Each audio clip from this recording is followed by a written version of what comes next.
काला साया।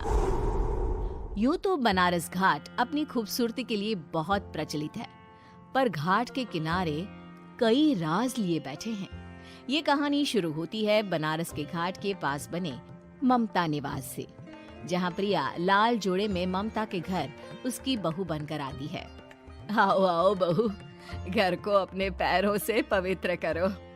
ममता घर की दहलीज पार कर ही रही होती है कि अचानक एक बहुत गंदी सी बास पूरे घर में फैल जाती है।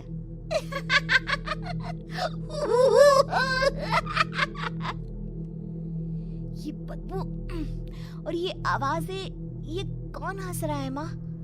अब ये पड़ोसी ना हमारे थोड़े अलग से है। कहाँ हम शाकाहारी और ये मांस मच्छी खाने वाले। छोड़, तू ध्यान मत दे और गृह प्रवेश कर। और हाँ बहू, अपनी सास की एक बात हमेशा याद रखना, इन पड़ोसियों से तो कभी बात नहीं करेगी। अच्छे लोग नहीं है ये। अपनी सास की ये बात मानेगी ना बेटा? हाँ माँ, जो आपकी मर्जी, मैं उनसे बात नहीं करूंगी। अगले दिन प्रिया अपनी पहली रसोई बनाने रसोई घर में जाती है। ये छोकी बात तो नाक में जा रही है। एक काम करती हूँ, खिड़की खोल देती हूँ। प्रिया खिड़की खोलने जाती है।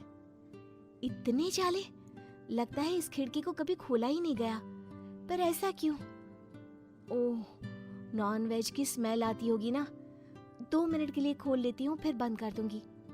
प्रिया खिड़की खोलती है। खिड़की खोलते ही उसकी नजर सामने वाले घर की खिड़की पर पड़ती है, जहाँ एक लड़की खड़ी होती है। हाथों में मेहंदी, लाल रंग की साड़ी, बिल्कुल सजी धजी, मानो प्रिया की तरह ही वो भी नई नवेली बहू हो। वो प्रिया को देखकर मुस्कुराती है। हे भगवान, माँ ने तो इनसे बात करने को मना किया था। प्रिया फौरन ही खिड़की बंद कर देती है और तवे पर चढ़े रोटी की ओर देखने लगती है, पर वहाँ रोटी न होकर मछली पड़ी होती है। ये क्या? पहली ही रसोई में इतनी बड़ी गलती।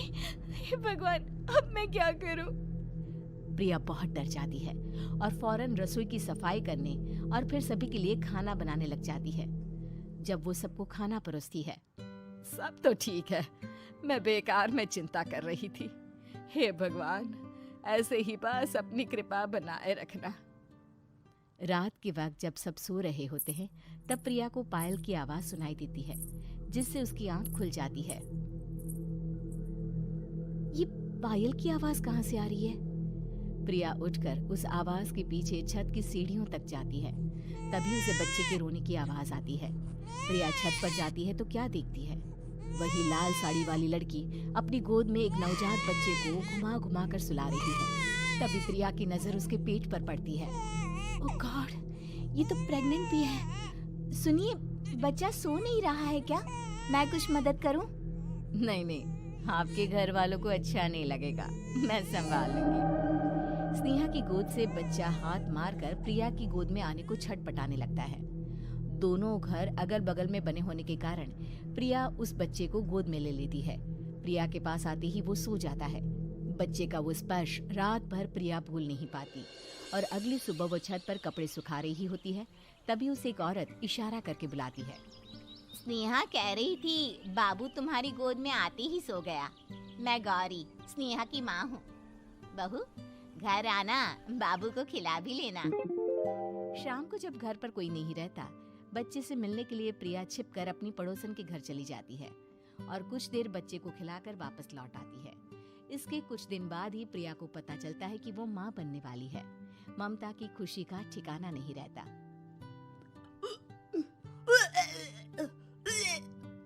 माँ जी, पता नहीं क्यों उल्टी आ रही है। प्रिया भागती हुई वॉशरूम में जाती है तो हरे और लाल रंग की उल्टी करती है। उस उल्टी में से कीड़े निकलते हैं। ये क्या? खून और ये कीड़े! माँ! माँ! प्रिया की आवाज सुनकर ममता दौड़ कर आती है, पर बेसिन में कुछ नहीं होता। प्रिया हक्की बक्की रह जाती है। ये सब क्या हो रहा है? प्रिया घबरा जाती है और अपने कमरे में जाकर सो जाती है। डर के कारण वो इतनी थक जाती है कि उसकी आंख लग जाती है। तब उसे ऐसा लगता है उसके पेट पर मानो कोई बैठा हुआ हो। कौन हो? प्रिया के पेट पर एक 5 महीने की बच्ची बैठी हुई थी, जो बुरी तरह जली हुई थी। माँ, तुम ही मुझे लाई ना अपने पेट में। मैं तुम्हारी माँ नहीं हूँ। कौन हो तुम? माँ, देखो मैं जल गई बुरी तरह से। 6 महीने पेट में रहने को भी मुझे नहीं मिला।